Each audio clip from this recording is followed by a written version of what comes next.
Hey, everybody out there listening. I apologize for not getting this up sooner, but I have part 2 following up on part 1 we released last week. And then we are coming out with our new podcast on this Thursday. And then again, I'll follow that with a part 1 and part 2, hopefully in a little timelier fashion.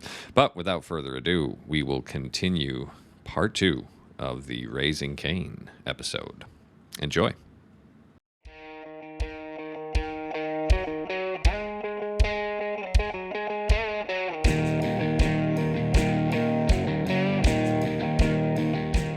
Thank you for tuning in to Spiritual Debriefing, a podcast sponsored by First Baptist Church Hiwassee, with tonight's hosts Daniel Meadows, Derek Fisher, Jed Harris, and Ray Taggart, and our special guest, Mike Taylor.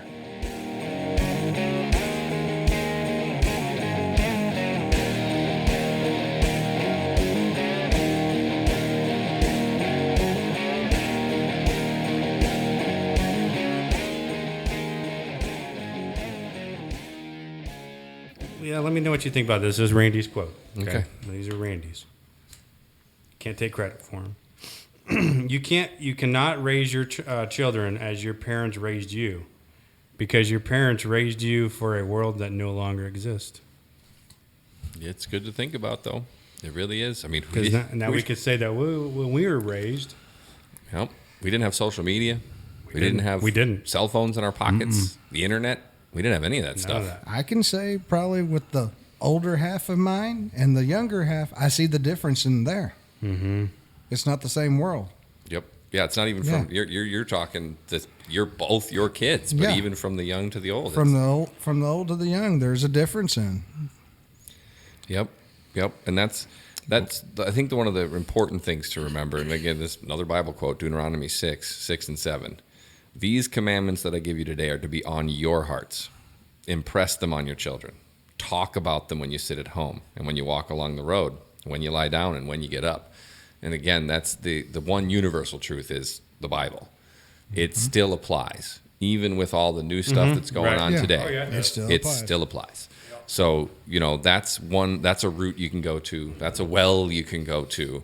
And try to bring everything back to that. And you're not always going to be able to, but you know what? The cell phone also works in our favor in that way too, because you can do a quick little Google Bible search and be like, I'm going to find a good verse to bring out here real quick before I go walking in there. And it can help you out. And I'm not great at it yet either, because I can never remember. I was like, I know there's a verse about this, but I can't find the darn thing. But at least I couldn't imagine if I had to try to leaf through the book to find it, because I never would, And it is a total different day and age now, because back when Deuteronomy was written, they were talking about the fact that it was all in your head. There was nothing written, so you had to just know it and memorize it. And man, I wish I could do that. I wish it worked that way nowadays. We were like that too. We remember phone numbers. And it's true. It's true. Everything. We remembered everything. Yep. That is true. But remember what Brother Roger preached about the good old days. And we look at, yes, we have different challenges because we got different technologies, but they're the same set of sins. They're just easier accessible nowadays. And so you have to deal with them with Scripture the same way. It's harder sometimes to catch them because of all the nuances of our culture, but the sin is still the same set of sins, and we still got to address them the same way. I was from an era where, computers didn't exist, those kinds of things. Our calculators were like size of a notebook page. Yeah, didn't you move the beads back and forth? Yeah. What do they call those? Abacus. Yeah, we did those too. God, I love you guys. Chisel and stone. I am glad you're here, Mike. I did shave, boy. Jed, is that just because you're not the oldest now? That's right. But that there are a lot of things that are out there, but the sins are still the same, and you still got to address them the same way. And you can't use it's technology that's to fault. It's the foundation that we laid in the home before they even got to that point. And whether or not why we allow our children to have cell phones at age 8, 6. Some kids that I taught in school had better cell phones than I did. They have more technology than I had. And that's a kind of a parent decision. We as Christians can make an impact there. Yep. Yep. And if you're willing to give your child a cell phone, you can't just take and hands off say, well, I don't know what they're doing. Yeah, you could if you wanted to. Take the time. There are apps for that stuff. My daughter she's got a tablet and she's got a laptop, and I've got it set up so I know everything she does on either one of them. Now, granted, I do have a little bit more of a tech background, but there are people you can talk to that you know. There are places you can pay a little money to get those stuff set up on there. You should not, and in my opinion, until my daughter paying for her own cell phone, I'm going to know exactly who she's calling. I'm going to know who she's texting. I'm going to know what games she's playing, what websites she's visiting, because that's my job as a parent. But be careful. They can get more tech savvy than you or the apps and go around them. She'll try. Trust me. I'll just Absolutely. we use Go Guardian in school to watch like kids screens and stuff. Yep. And they know how to go around that to where it looks like they're on what they're supposed to. Oh, And yeah. you walk over to where they're at and you're looking at your laptop and you're like, wait, it says you're on this. Oh, yeah. But you're doing that. My daughter thinks she's smart. She thinks she knows her way around these things. But there's additional, and it all comes down to, if you are going to install Go Guardian, the next thing you should Google is how do you beat Go Guardian. You should know how they do it before they do, because they're going to learn it. They're 100% going to learn it. You know. And again, my daughter's done the same thing. She finds little sneaky tricks, little things to do, and If they don't, someone else will. Tell them. There's a Share reason. the wealth. There's a reason why we are homeschooling our daughter, because one of the definite things that my wife said early on is, she says, I don't want other kids teaching her. I want her learning from adults. And when you send her to a school where there's, the adults are outnumbered 30-1 or more, she's going to learn from kids more than she's going to learn from adults. And I think that may be an issue that we have in our society today, is that kids learn way more from each other than they do from the people who actually know anything. And so that's, we made that decision. It's not easy. There's sacrifices to be made to do it, but it's one of the things that we decided we were going to do. So, and I'm glad to see more and more people are doing it nowadays. Homeschooling's on this huge resurgence. Oh, yeah. COVID helped out a lot, because yeah. people got to see us like, this is what they're teaching you. This is what you're doing at school. Okay. And, even if you think you can't homeschool, there are now our homeschool pods. There are people who are starting small little homeschool type groups. And again, you can say, we can't do that. It just doesn't fit for us. It's like, no, you're just not willing to make the sacrifices that are involved. If you want to do that, you can. Yeah, we homeschooled our four oldest up through the youngest of those four to fourth grade, and then we adopted a special needs child that had OTPT an hour away 3 days a week, and put him back into public schools. But you're right, the foundation that you can have, we had a Christian curriculum. We were able to focus on that. Mm-hmm. I wish we would have been able to, or could have, but we chose to go a different direction. So.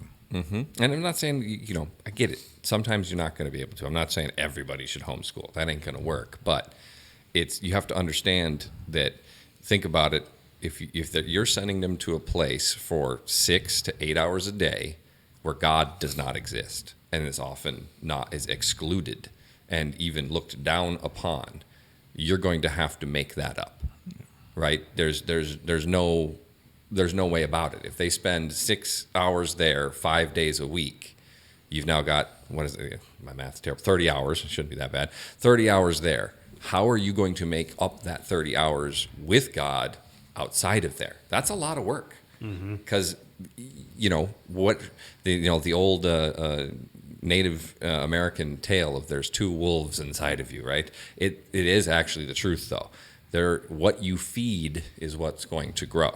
Right. So, right, if they're getting 3-4 hours a week of God and 30 hours a week at school, then what do you think's going to win in most cases? That's a battle there's no way you're going to win that battle in majority cases.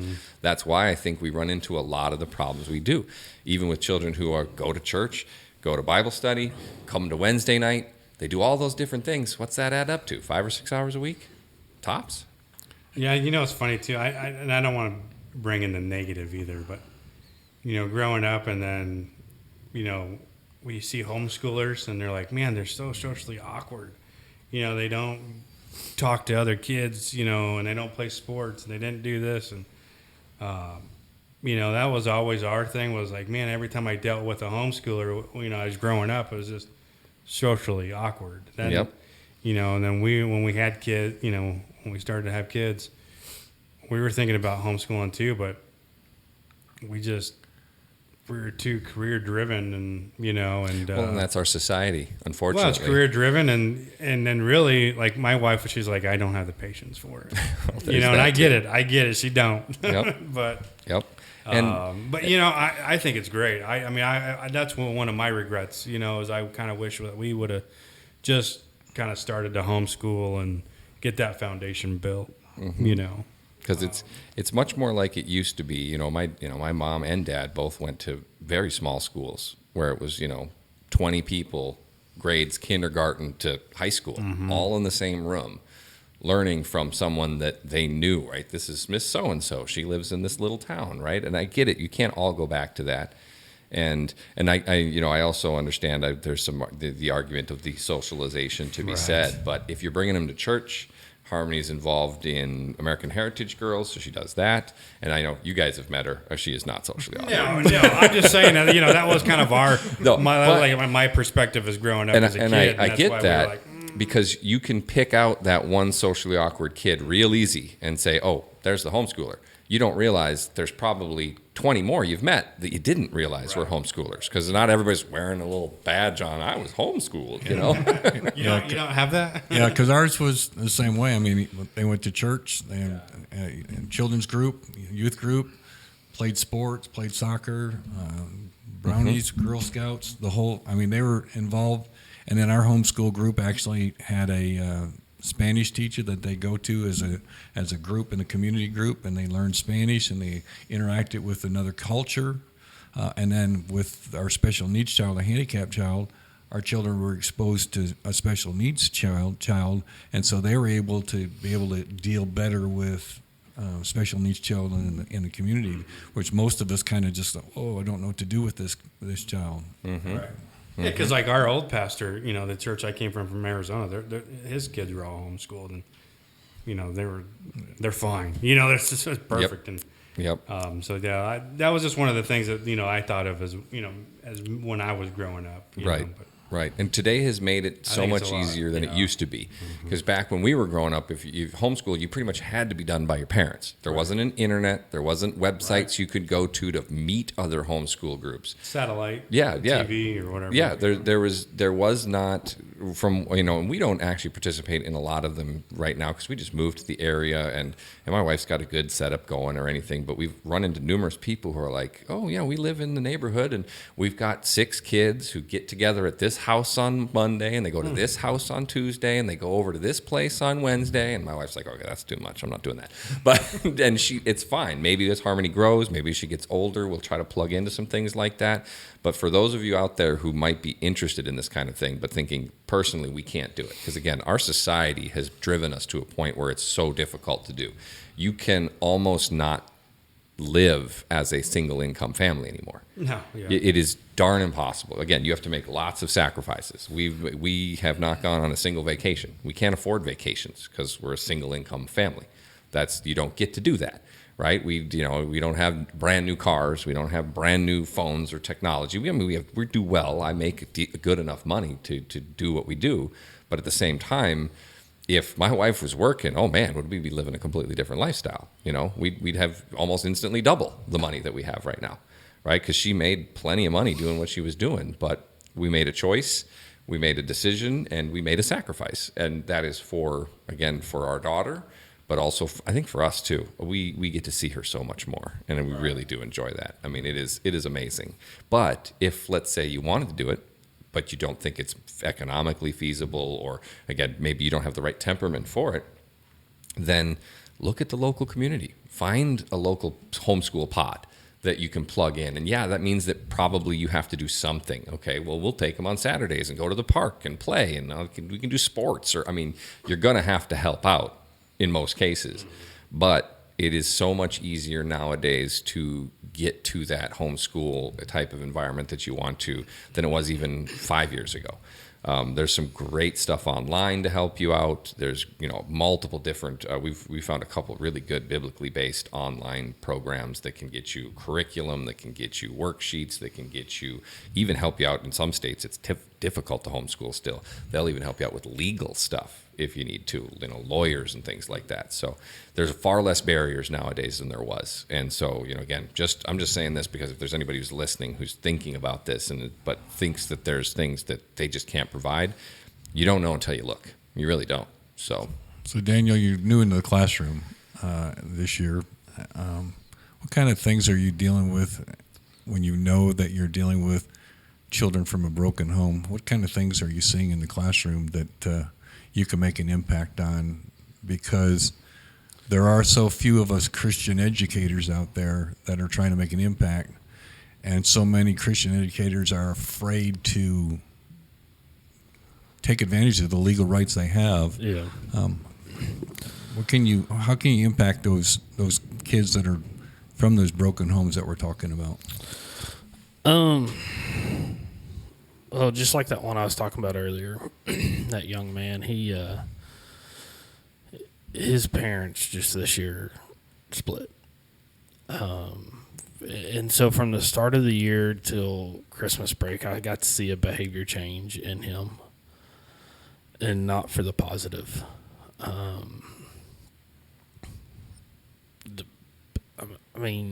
Without going really into too much, his parents did it pretty decently. They spend equal amount of time with him, so that's good. But what I see in a lot of our students and him is they don't know how to express their frustration. They don't know how to express their aggravation with the situation. And for me, what's nice is with this age group that I'm working with, 5th and 6th grade, is, I was 7th grade when my parents split. And so I was about their age going through the same things they are of a broken home. And so, I can mention, hey, I get what you're going through. I come from a divorced family. I come from a broken home, man. I was tore up. I understand it. What can I do to help you? And the question I get, and it's probably my favorite question I get, is, how did you get through it? And that kind of opens the door for me. Yep, absolutely. And I can say, I relied on my church family. Oh, well, what do you mean church family? Oh, cool. Now I get to open the door even further. And so I use my experiences and using that, I start with something so broad, whether it's a broken home, whether it's coming from a dad who's always busy or a parent who's always busy that they don't have time for you. It's 5th and 6th grade. We get kids who with depression and anxiety and who have tried to commit suicide, and I've been there. And so I get to use those to begin a conversation that will eventually open the door by a question they ask for me to get to use Jesus to answer it. And I want to go back and address, before we continue on with that, something with homeschooling. Homeschooling's great. I sense a but. I know. But Because a public school teacher. No. And it's not because of the public school teacher. It's really not. I get the whole co-ops and I get the cohorts, and you're doing things as groups. And a lot of times what I've seen from homeschools and their cohorts is you usually gravitate towards people in a cohort who are like you. You usually gravitate towards other Christians homeschooling. Mm-hmm.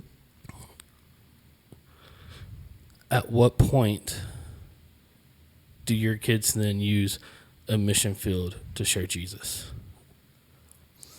The public school, and it's not because of a school teacher. It's not because I'm married to a school teacher. It's because I'm a youth pastor who has taught these kids, share the gospel with your friends. Yeah. Right, I get it. Just because you're grown up in church doesn't mean you're a Christian. But how many more people can they impact at a public school as opposed to a cohort of 5 Christians? Right. No, that's true. If you're in the right area. You know what I mean? And so that's where I'm like, I had a BCM director. He did it. I think he did it right. The foundation, kindergarten through, what do you do? Kindergarten through like 6th grade. The first 6-7 years of school, really laying the foundation. He did it right. They homeschooled. Mm-hmm. Okay? Nothing wrong with that. When they hit 7th grade, when it gets toughest for kids, was when he sent his kids into the school to let them go into the mission field to share the gospel. And that's where I'm like, we've got to be careful. You know, I get your choice, right? Right. Well, and we were in a different place too, because in Hawaii, Harmony was told she can't talk about Jesus at school. Right. And they literally told her, no, you can't talk about right, that here. Right. And so, that was when we were like, boom, she's out. I just want us to be careful, though, saying that you can't, because you can. I see it all the time. I see kids all the time sharing the gospel. And so, like, you know, those parents who can't or who choose not to homeschool, or, you know, I just want us to be careful the way that we come across with that point of homeschooling, is saying, oh, because they choose not to homeschool, you know, sometimes they can't because they have to work. Oh, yeah. Because they're a single mom. Or a single mom. You got no choice there. Right. Yeah. I didn't mean to come off and say this is the only answer. Yeah. So, that's for sure. So I just want us to, because I tell the kids all the time, hey, the school is your mission field to share Jesus with your friends. Mm-hmm. And it's more important nowadays than ever. Because oh, exactly. And we just talked about with that quote, you can't raise the kids the way that we were raised because it's different. It absolutely is different. And that's why I think even more us laying the foundation of who Jesus is, and we know that our kids are saved, put them in those schools. Let them share the gospel with those friends. Mm-hmm. And maybe those schools will flip back. I got to say, definitely, we're in a different area than a lot, right? We're being in Arkansas. Because I saw a kid talking about his school, and I think he was from California. And it was just a young boy. I think he was around 9 or 10. And he was saying that, you can't be cool at school anymore unless you're gay or trans or something like that out there. Like, you're just basically, you are shunned and exiled because you're not something weird. You don't believe you're a dog, or you don't believe you're a fish, or all the weird stuff. Yeah. A cat. Right. All the weird things. That is being pushed as being trendy. And again, I'm not saying here, right? You see what's going on in the schools here that are different than what you might see in the other parts of the world. And that's the thing, is there is some of it here. Yeah, there is. Right. But you got to push back against it. Somebody's got to. You can't seed the ground. Right. And so, like, I tend to try to always have a smile on my face at school. Always. And that's caused questions from other teachers, why are you always smiling? Why are you always joyful? Why are you always happy? So then I can have those conversations with teachers. Because God is good. Exactly. And there are more kids that go to church and that are Christians in our schools than what people realize. Mm-hmm. Mm-hmm. And so by me being an example of, hey, you can be in this dark environment and still be joyful and still talk about it. We do a moment of silence at Bentonville right after the prayer. And I know everyone has their own kind of thought of a moment of silence. So that's not really praying. That's just having to sit there quietly. But I utilize that time to pray. Yeah. Of course, I keep my eyes open, and I don't pray out loud, but my mouth is moving. And I had a student come to me last semester, and he goes, Mr. Meadows, thank you. I said, you're welcome, man. I've enjoyed my time here. He goes, no. Thank you for being who you are. He's like, you don't say words out loud, but I see it. He's like, thanks for praying for us. Mm-hmm. And I think that kind of, Well, for 11 and a half years here in this district, I either co-led or led Fellowship of Christian Athletes at the 5th and 6th grade level, even when the district attempted to dissolve it because they said that a teacher couldn't be the sponsor of it because he was on contract. And so I was able to develop 5th and 6th graders that were actually bringing in their own guest speakers. They were actually bringing in the gospel message to the kids and trying to communicate that. But with that moment of silence at the beginning of the school year, I clearly told the students about the flag and the Pledge of Allegiance that I served as military. I talk about the "In God We Trust" that is in all the classrooms and why it's there. And I tell them what the moment of silence is all about, what its purpose is, and I tell them about what the law says about 1964, which is all according to the curriculum. So we don't have to back away from all of that. But one of the things you said earlier, kind of changing, when you were talking about the students and not being able to communicate, I think that's probably, as parents, one of the things that we don't do well with our kids. That I know from my adult kids, I can sit down and now have a full conversation where we actually talk, as opposed to me being a parent and the child having to listen. And I would encourage that aspect as you're growing, raising children, to sit down and actually converse with your children. Not just give them a set of directions, not simply giving them a set of advice, but talking about what they really are interested in and why they're interested in. I think that's what happens with these broken homes. Yep. I know, Derek, you've probably seen a lot with a lot of domestic violence situations where you go to home and you see those children and you can see the terror on their face because they don't know, they can't go to mom, they can't go to dad because mom and dad are fighting, so they don't have anybody to talk to and they're out in limbo. And so if you think about our kids having a conversation with us, letting them know that they have that security to be able to come, as you were talking about your daughter, being able to come to actually share without fear that, oh yeah, I broke a glass. I want to come talk about it so that we have a good understanding. I don't think we do that very well as parents. No, you're right. Yeah, because, you always get, all you do is yell at me or, you give me directives all the time. And, even sometimes too, like I've been trying to recently change that where I could just sit and listen or, like for autumn, I'm like, okay, let's just sit and talk. I won't yell at you, and I just want to feel what you're feeling like, what is your emotions right now? Why are you feeling this way? Just tell me. I just want to listen, and then, sometimes it works and sometimes it doesn't.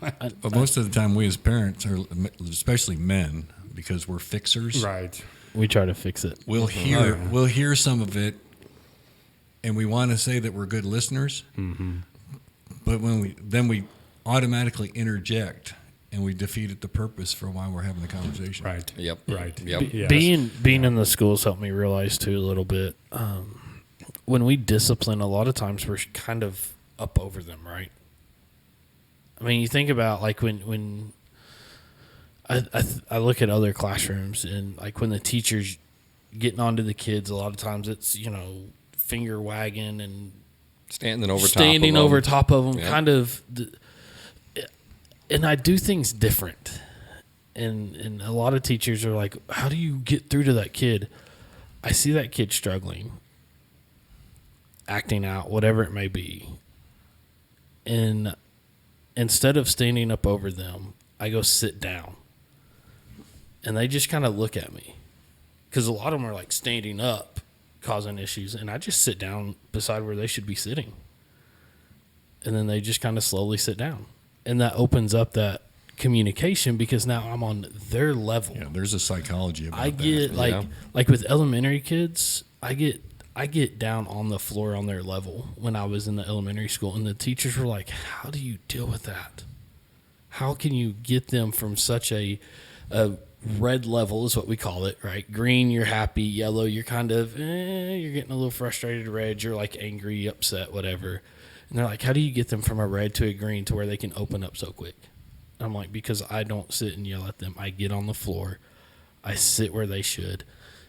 And I let them understand that I'm there when they're ready. And I just sit there. I mean, there's been times I've sat there with like the elementary kids for 10, 15 minutes just sitting on the floor. And the principal walks by and I was like, okay. And like, because she knows what I was doing. Yep. You know, this with the way you guys are talking about, again, the school system we experienced was in Hawaii, right? Yeah. Completely different. Completely than here, different. of course, because there's no Pledge of Allegiance in Hawaii Yeah. anymore. There's no quiet time. There's no, that has been sanitized out. And I'm sure there's probably lots of people listening who are in very similar type environments. And maybe that's another thing you got to look at is, and I hate to say it because I know it's something that's, I don't know if it's good or bad, but we are moving in this country to where there are, I'm not going to move to that state because of the way it is, right? I mean, I work for a company that's based in California, and when we said we were going to move, they're like, "Well, hey, you should move to California." I was like, "Never. I'm sorry." Because of the way the rules, the laws, the way the schools are done there, the way all that's done, not going to live there. I'll come visit. I'll come fly out anytime we got to do meetings, any of that. But I am not living in California because it's just again. We're kind of tribalizing ourselves, but unfortunately, that maybe is the only option you got, right? If you are a single parent, if you don't have the ability to do the things that you need to do, then maybe you need to find an area where the school system is better than where you currently are. You got to move, and not everybody can do that either. That's the number one demographic thing that happens when somebody moves to or considering to move someplace. Is they look at the school systems. Yeah. I mean, that is like the number one. Yep. One of the reasons why this area is growing is because the reputation of this school district in the areas, Gravette, Bentonville, Rogers, Springdale, have a really positive demographics in terms of scores and so forth. And people are literally start, because a lot of people are working from home, and so they can basically move where they want to. Yep. And they're moving to places that tribalize them. That's why we're here. Yeah. That's why too. we're That's here. why Arizona to Arkansas. Yep. Well, Wife works at home, and we went off on talking about schools a little bit there, but I want to challenge parents. Discipline doesn't always have to be spankings and physical. So like if you're struggling to get through to your kid, sit down and just wait and see what happens, because your kid's going to look at you strange at first. I guarantee it. The kids who have never had their parents just want to sit and listen and talk with them, they're going to look at you and be like, what's wrong with you? But then it's going to become one of those things to where they're like, oh, okay, I know you're not going to yell at me. I know you're going to help me get through whatever this is, because I always thought psychology was weird. I was a sociology-minded person, always society. But being in education, I'm starting to realize sometimes it's the psyche of a person. And sometimes they're acting out. That's the only way that they know how to express themselves, because they've never been allowed to express any other way. I think that Jed mentioned it earlier, that all the kids have different personalities and you raise them all differently. I can think of my children, that strategy would work with some. Some would be perfectly content with that and sit there longer than I could. right. That's right. It's like, you don't say anything, I'm perfectly happy. I don't have to. I don't have to listen to you. I don't have to listen to the quote unquote lecture or whatever. But it is a good plan to kind of. You have to personalize the discipline for each of your children, and we sometimes. I should say I sometimes would discipline one child this way, and it works so well that I go try it on a second child, and it just blows up in my face. That's right. It just doesn't work. The spankings didn't work for me. Yeah. Did not. That's the same thing when you deal with people. Yeah. It's true. It is. Same thing. I could talk to you a different way than I could talk to him. Yeah. I can do certain things, and they, it clicks for you and doesn't click for him. There's just different ways, and the kids are different. They're different as well, and Wyatt, sometimes he needs a good, spanking. where Autumn, she's at the age now, you're going to point and, get red-faced. Yep. But, I wanted to bring this up. I saw this in Randy's quotes, and I think this is a problem that we're having right now with raising kids is don't raise your kids to have more than you had. Raise them to be more than you were. And I hear that a lot with parents right now is I want them to have what I didn't have. So us as parents, I'm going to be guilty. I'm guilty of it. Where we spoiled our kids because we gave them everything that we didn't have as kids. We didn't grow up with money as much. My parents did the best they could. They worked hard, and we didn't have the newest of everything. And and every time we got something, we had to work on it to make it run. Mm-hmm. We couldn't go down there and just go buy a brand new 4-wheeler or truck or whatever. And so I really feel that that's a problem now. That's what we're doing is almost spoiling the kids so much because we're giving them everything that we didn't have, so they don't have to work for much. They don't work for anything hardly. Now they're entitled. Their hand is out and saying, well, this is all I know. And we're going to touch on this. We're going to continue on to that. But when I saw that quote, I'm like, and me and Jed we've had many discussions about this and how we spoil our kids too much. Yeah. Well, that goes back to the positive thing that Ray was talking about homeschooling. When you're homeschooling, you got a single parent income. You can't buy those things, so that's right. So they just don't get them because you can't afford them. Yep. Even my wife and I say Harmony's got a lot of toys, but they're a lot of real small toys. She doesn't got a lot of big toys, but she, and she doesn't know any different. And being that we only have one child, and that again wasn't by choice, but that's just the way it works out. But we, she does get a little bit spoiled. All kids do, I think. Right. Right. I mean, we can't help it. We love seeing the joy on their faces. It gives us joy to see them joyful. And so it's so easy to be like, but it's temporary. You want some ice cream? Yeah, but I think some of those things are temporary as well. Oh, for sure. For sure. It's temporary, enjoyment and pleasures. And so, I kind of battle that right now with, our kids and, they're spoiled. I mean, they don't think they are. You could tell them, hey, you're spoiled. And they're like, no, we're not. Because they always know somebody who's got more than them. Exactly. There's always somebody who's got more, and it'll always be that way. Yeah. We got to remember 3 John 1:4. I have no greater joy than to hear that my children are walking in the truth. Mm-hmm. Yeah. Right? And honestly, there's that temporary joy of, I got them a thing. I got them, got them a new tablet for Christmas, got them whatever it might be. But what will bring you eternal joy is seeing them grow up, knowing God, right, and being truly godly. That you can just picture it, and it brings joy to your face right now, to your mind right now. Just being like, if they're in church, if they're following the Lord, and if they, that's the most important thing. They might not be doing everything you want them to. They might not be, following your lead everywhere. But if they can at least follow God, they're going to be okay. Yep. Yeah, I think it's kind of comical about the giving kids thing. Some of our conversations with my older children, especially, we call them the top half and the bottom half, top 4 and the bottom.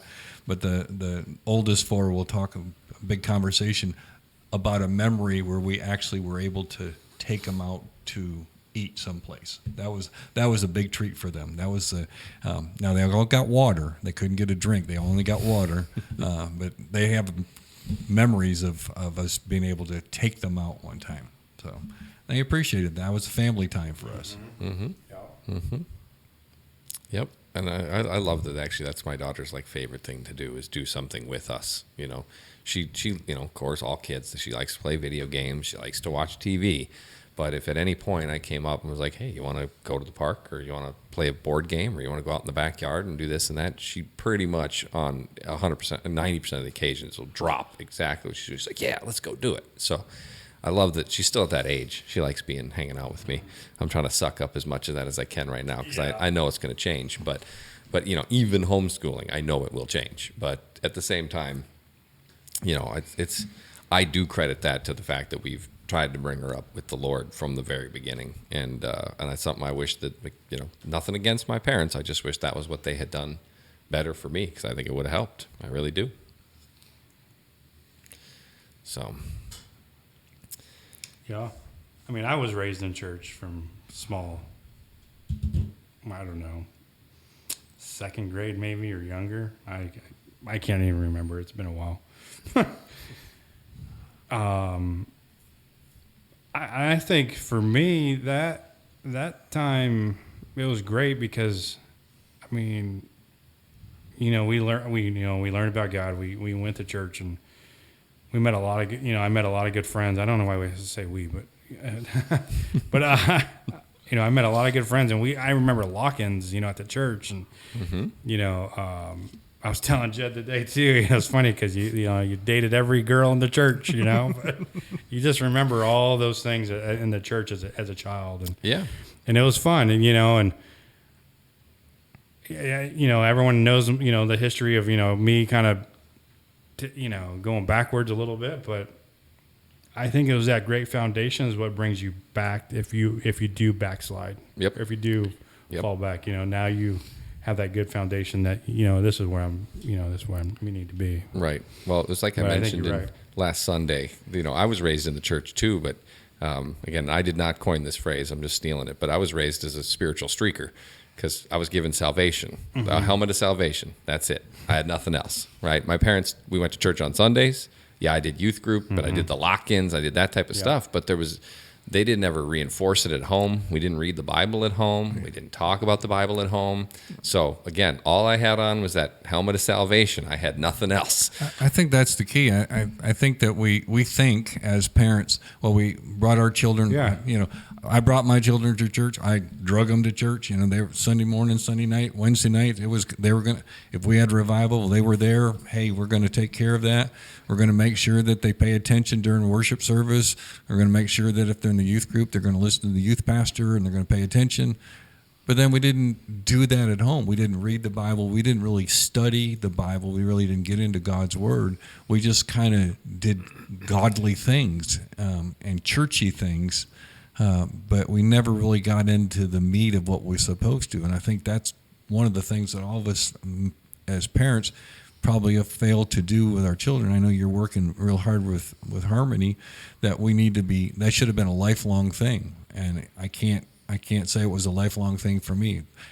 We did a good job for a number of years, but then we let life get busy and get in the way and put that aside. Now we're still going to church. We're still faithful, doing all those things.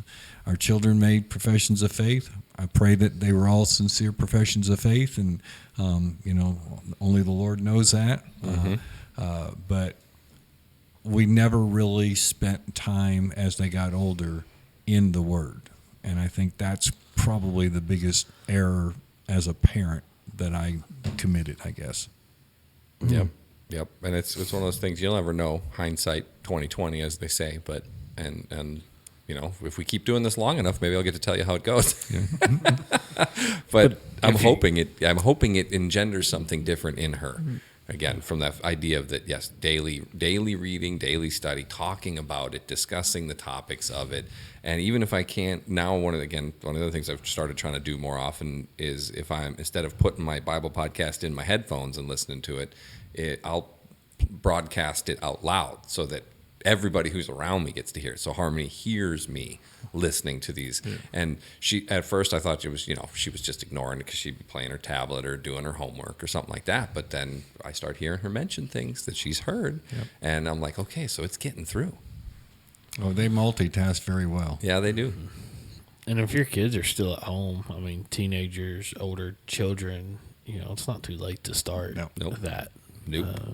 And it can always be a simple conversation. I know, Jed, you do this from time to time with your girls, I think, is, hey, what'd you talk about tonight in youth? What'd you talk about in Sunday school? Like, that's great because, A, that makes them want to pay attention. B, if it's something you question about, then you can come to me and be like, hey, this is what the girl said. Talk to me real quick, and And I guarantee you'll learn stuff from your kids too. We know that. You know, they'll see a verse in a different way than you see it, or ask you a question about one. And you're like, you know what? I don't know the answer to that. Let's figure it out. Let's dive in and do a little study here. Yeah. You know, I'm reading when we read Harmony's Bible. She's got her little, kids' Bible, and it's got totally different little side notes in it than mine does. Does it have the pictures and everything? It's got some little ones, not big pictures.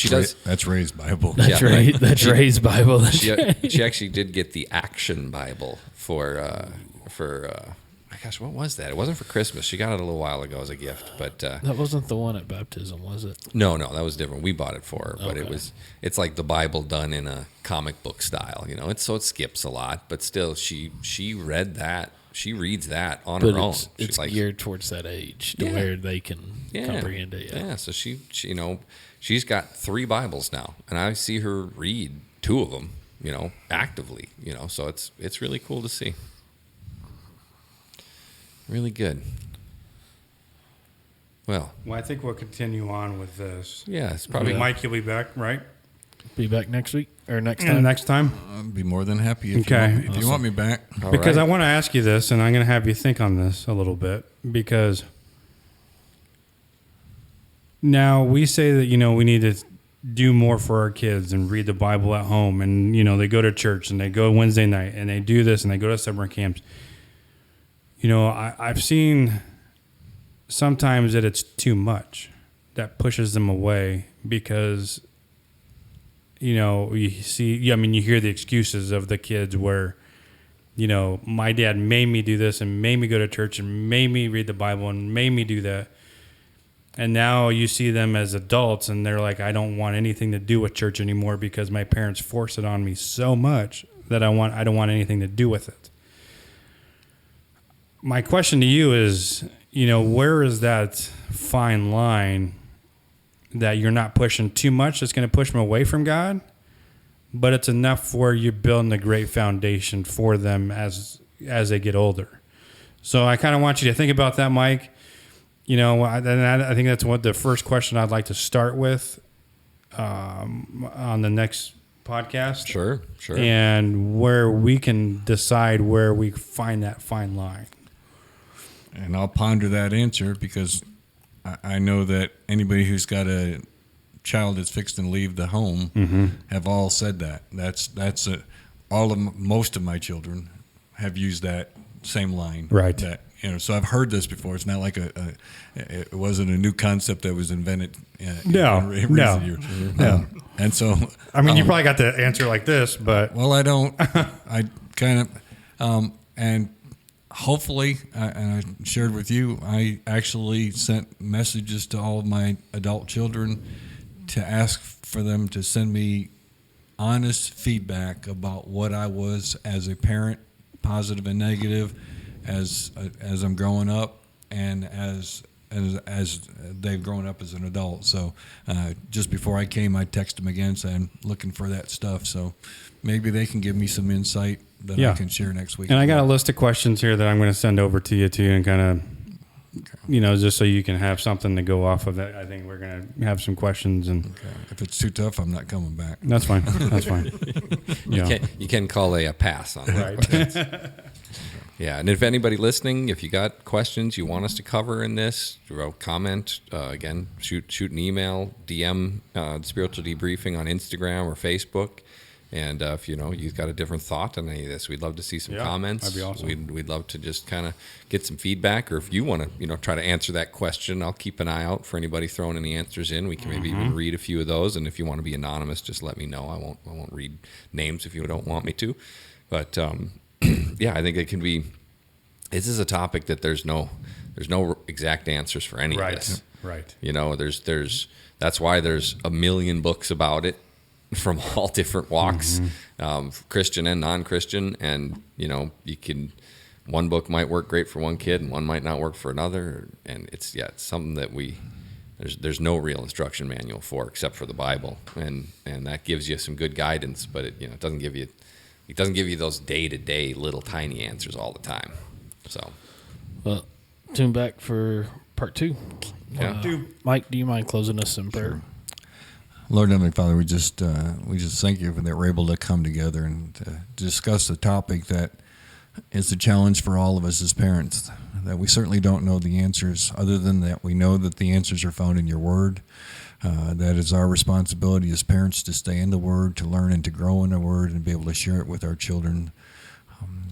We're going to experience some challenges as we go through life, Lord, and we're not always going to have the answers. We know that we can get guidance from you.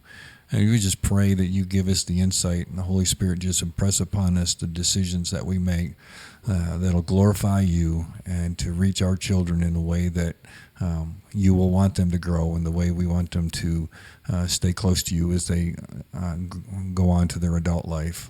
Just again, thank you for these gentlemen that come each week to just share their hearts about spiritual matters, and we just praise you for that, and we ask it in Jesus' name. Amen. Amen.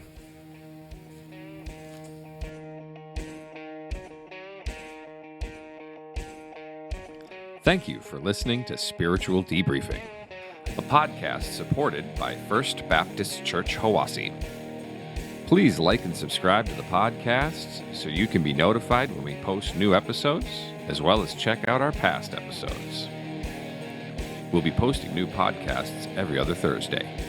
You can follow us on social media, Facebook, Instagram, and Twitter.